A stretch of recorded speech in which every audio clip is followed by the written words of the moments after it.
Hey YouTube, thought I'd give you a little bit of content here before, well, because I can't make military videos for the next couple of weeks because of moving. So as you can see, there's no pictures on the walls, nothing in the closet, Foot Locker's gone, all my military stuff is at the other house. Basically the only thing here is the TV, the radio, and then my guns. It's basically, I'll turn the light on here. It's basically all that's in here, in contact stuff, but yeah. So, there's my doggy.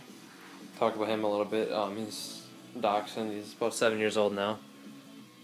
Nice little dog. He's real loyal to me. And about 2 weeks ago, he had to have surgery. Right there. He got hit by a golf ball about 3 years ago, and he had a lump right there. And we didn't know. I mean, he did get hit in the left side with a golf ball, and we didn't know what it was, if it was a cancer tumor, which it turns out it was just a lump of fat that they removed. And it was from, I'm assuming it's from the golf ball that he got, because I mean, obviously it hurts to get hit with a golf ball. And yeah, so we're assuming that's what that was. The golf ball hit him, and then it overgrown a piece of fat. So he's fine now. But yeah. And anyways, on to the main video. I have kind of a new hobby. Axes. It's what I've been starting to collect now. And I started off, I'll show you the order in which I got things. So about a year ago, I got this cheap Koglin hatchet. It was like $10. I wanted something to cut branches with, and I painted it just to get a little bit of rust prevention on it. But I mean, that worked out all right. I mean, it's a $10 hatchet. What can you say? But I needed something bigger, so I went to the antique store in the town that we're moving to. And the town I'm moving into is a little bit bigger. It's like 2,500 people. This one has about 1,500 people. So then I bought this axe. It's there's no brand on it. And it's, I'm not good with the terms on what types of axe, but I believe it's like an American felling axe style. And I believe I put the head on upside down. That's not a whole big deal. When I got it, this was all rusty. I got the rust off, which I'll show you what I used there. So I got the rust off. I need to oil it because it's starting to rust again a little bit. So there's a little bit of yellow there. It has very deep pitting. The edge, there was no edge. There's a few chips in it, big chip there. But I've been working on the edge a little bit, so it's moderately sharp now. And then the handle, I recoated with these boiled linseed oil. That stuff over there, I'll show you it. But it really gives the life back to the wood. And it's real nice. The handle's nice. When I got it, it actually came off the first time I used it. The head flew off, so I rehung it with shims and then the 2 metal stakes. It works good. So I got most of the rust off there. This is just patina that's on there now. Got most of the mushrooming off the edge there. And yeah, so I hung it real nice, and it's my main axe that I've used. Well, the only one so far. And then 2 days ago, since we're at the place I moved, is a couple miles, like 2 miles out of town, and we live next to near a flea market. And this is what I got in the flea market, a double-bitted axe. I just started to get rust off of it. There isn't much rust on here. Less pitting than the other one.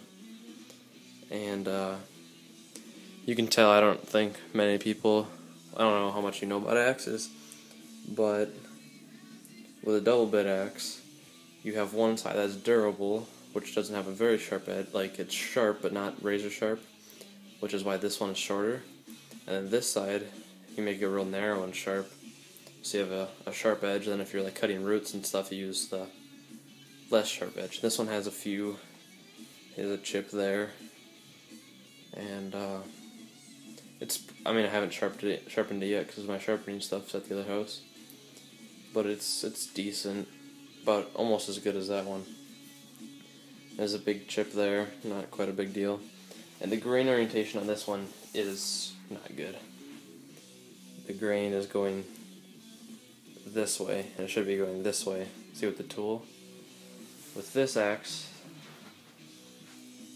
the grain is going the right way. This is just, it looked white on the camera, but it's like a yellow. It's just excess oil. But the grain is going this way, which is what it should be. So when this handle breaks, which it will, because the grain's going the wrong way, I'll buy a new one and rehang it.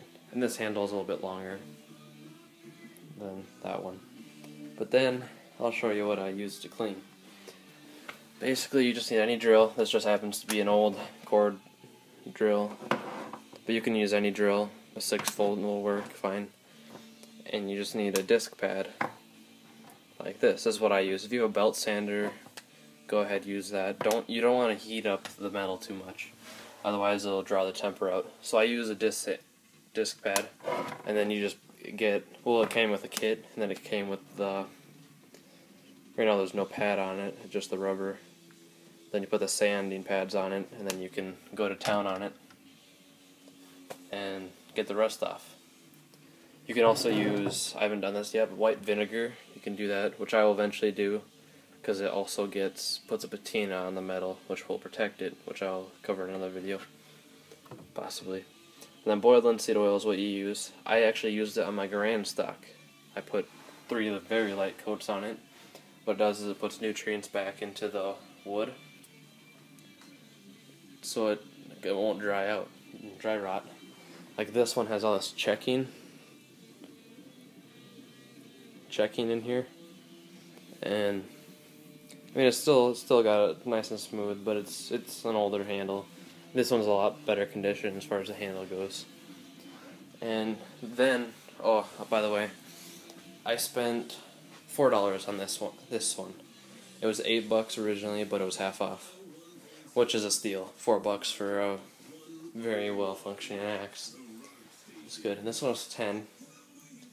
You really never know with axes. I would never spend more than, for a condition like this, $10. I mean, that's the most you should spend on an axe that's rusty and needs coated oil.